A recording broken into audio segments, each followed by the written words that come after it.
For today's my video at ito nga, nilutuan ko na kayo guys ng paborito ninyo. Ito ay yellow pin, pinakamasarap at paborito ng masang Pilipino. At kung saan lugar man at makarating ang aking video, thank you na agad sa inyong lahat sa walang sawang panonood ng aking mga vlog. Thank you guys dahil nandyan pa rin yung support ninyo dito sa account ko, patuloy ninyo akong winawatch.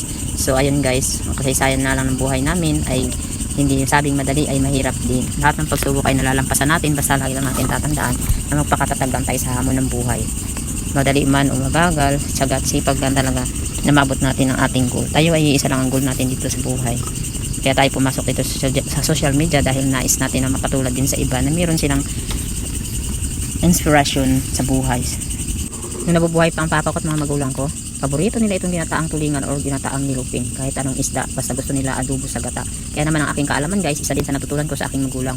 Bago ko nga pala inumpisahan yan, pinaksiw ko pala muna yan sa suka at sibuyas, luya at bawang with paminta. Siyempre na kumakagat dyan ang asim ng sukang tuba or sukang dato puti.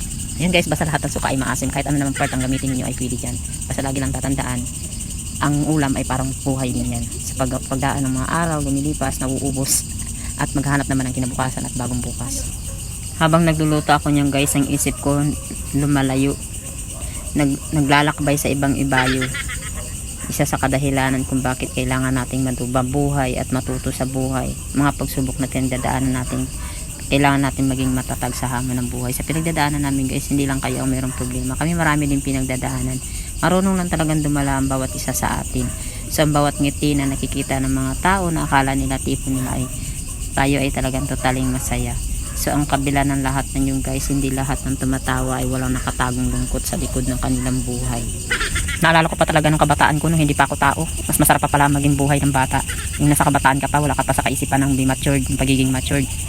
Kasi hindi ka na mag-iisip pa, kasi nandyan na may mga magulang na gumagabay at nag-aalaga sa'yo. Pag nasa party pa lang nagpapamilya ka na, doon mo malalaman ang tunay na kahulugan ng pagparty ng may pamilya na. Tapos dumating sa punto na nagkaroon ka na ng mga anak. Alam niyo bang napakahirap sa point at lalo na sa isang single mom. Sa katulad ko guys na naging magulo ang buhay ko since yung pag-asawa ko. Akala ko madali lang ang lahat. Akala ko pa nag-asawa ako at nagkaroon ako ng mga anak, magiging maayos ang takbo ng pamumuhay ng buhay ko. Akala ko nakatakas na ako sa buhay. Bago pa lang magtatapos guys, sinasabi ko sa inyo napakasarap talaga ng yelupin na adobo sa gata. Suwabe, ang sarap, lasang-lasa at nanunuot yung lasa niya.